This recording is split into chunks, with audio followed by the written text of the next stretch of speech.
Popping the lid on a hive and seeing a healthy, strong hive and hearing the buzz of those bees, knowing that they're healthy and they're strong and they're going to make honey. That's a feeling that you can't replace with anything else as a beekeeper.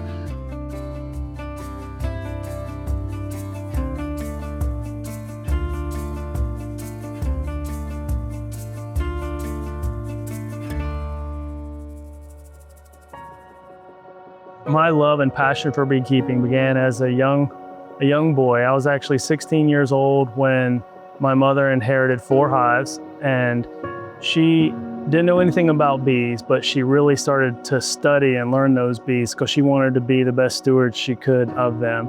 So she would read books. She started sending my brother and I to the monthly beekeeper classes where we learned more and more about them, and we just developed an appreciation for nature and bees and just caring for what's around us. I grew up in the woods. I loved anything. I love gardens. I love trees and flowers and fields. And that's where my love of beekeeping began. And those same values that my mother instilled in me are what I am instilling in my 5 sons and all those around me that come to me looking to learn about bees. Edisto Gold Honey started out as a relationship, not a business plan. So I had been a beekeeper my whole life, and about 15 years ago, I met a man named David Anderson, who was an organic blueberry farmer from Branchville. And he asked me to manage about 30 or so hives at Black Pearl Blueberry Farm. We were making honey there, and this is right along the Edisto River, so we were getting the tupelo, the blueberries, and all the other wildflowers. And I was giving him the honey and splitting it with my own family and friends, and everybody really loved it. And so David and I were talking one day, and he said, "Have you ever thought about starting a honey business?" And I said, "Okay." And that was the beginning of Edisto Gold Honey. So we started with pure raw honey, and there's a huge demand for just pure plain honey. But then we started thinking, hey, what can we do to add some flavor? And since we started on the organic blueberry farm, our first thought was, hey, let's put some organic blueberries into our honey and make blueberry infused honey. So that's where we started with, and it was a big hit. So then from there we said, hey, lavender. Then we tried vanilla, and we have a great hot honey.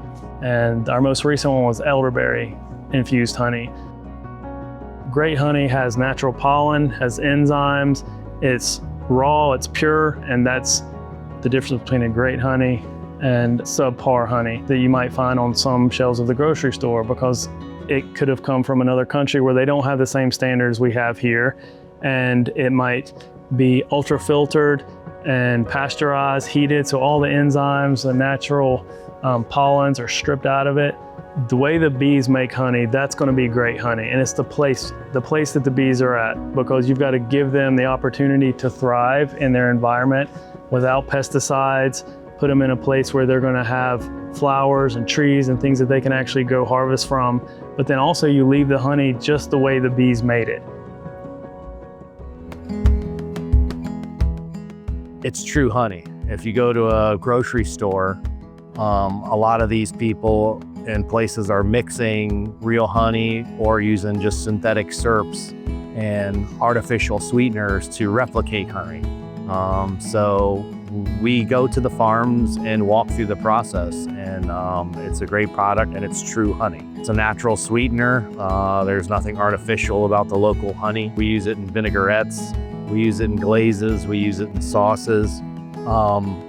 We just use it in its natural form. My favorite's the yogurt bowl. When horse service starts, I'll get a little bowl of the local yogurt, some Teuton's blackberries, and then just some Edisto honey all on top, and that's probably my favorite.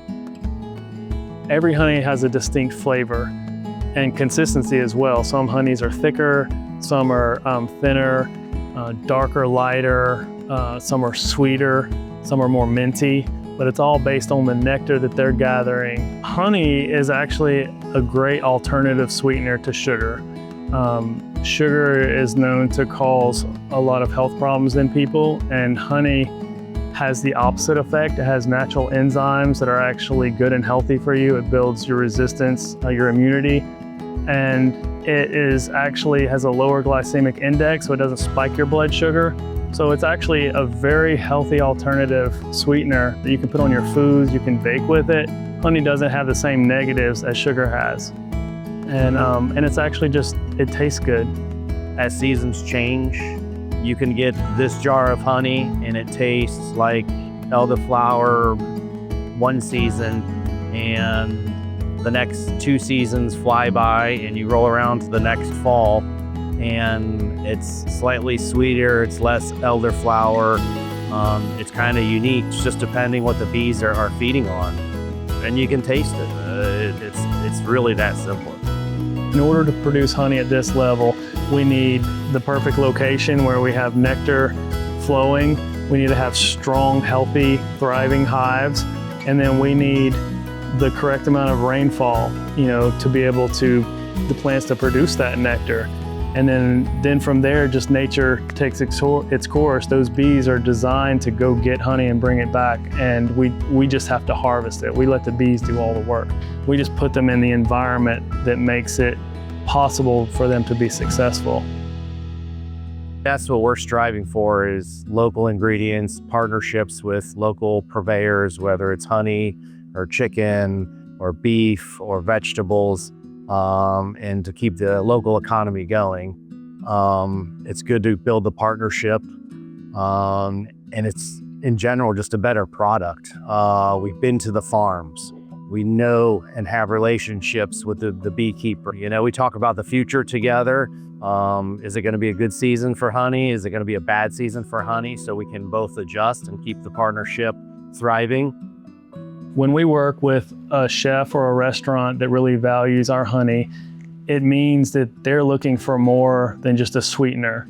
They're looking for a local product that actually puts South Carolina on their plate. They could buy honey from anywhere in the world, but there's nothing like Lowcountry honey, and there's nothing like supporting the local farmers in their region. For all the hard work that we do to make honey, to take care of the bees, it's very rewarding to see the local chefs and restaurants actually appreciate what we do and not choose something that might be cheaper from another place, but they are getting quality from right here at home. So we appreciate the restaurants and the chefs who actually value a higher end product for a higher end plate.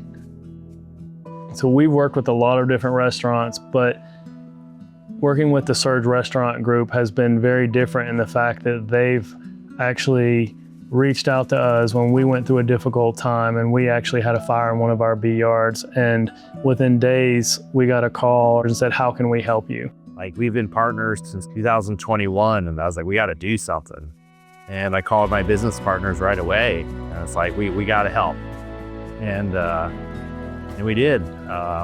We collaborated, and we thought of a shirt idea, and all of our sales proceeds went to Mark.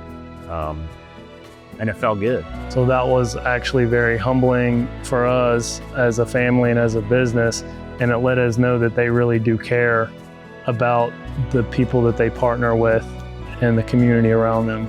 I think it's the foundation. It's not big business, it's not corporate, it's people talking about communicating, about supporting and helping each other out. It's honest, hardworking people just like us doing stuff they love and producing a clean, good, local product. What people misunderstand about a beekeeper is they think a beekeeper's job is to make honey. And that is true, we do like to make honey. But when you go into the grocery store and you look at a crate of watermelons or blueberries or apples, or actually 1/3 out of every bite of food that you eat, it's actually directly responsible for being pollinated by a honeybee. So as a beekeeper, our job is not just to make honey, it's actually to provide food for our friends and family and all those in our community. We play a very integral part with farmers in our area to provide them with this pollination. Their crops would not produce the yields that they produce if we didn't actually bring them our bees and let them use our bees in their fields for pollination. So That's what people don't really understand. They think beekeeping is just about honey, but it's so much more than that. The whole ecosystem depends on it. If you take away the honeybee, Albert Einstein said the human population would only have 4 years left to be alive on Earth. So it's actually extremely critical that we keep our honeybees alive. And the normal trend is 40% loss every year. So if we can beat that trend every year, we have a sense of accomplishment, and we know we're actually being good stewards of our bees. I love the honeybee and taking care of it, and I want to impart that to other people so they can continue this trade, this profession that's been around a long time, but it's almost a dying art. And we need more people to actually get involved and want to be beekeepers.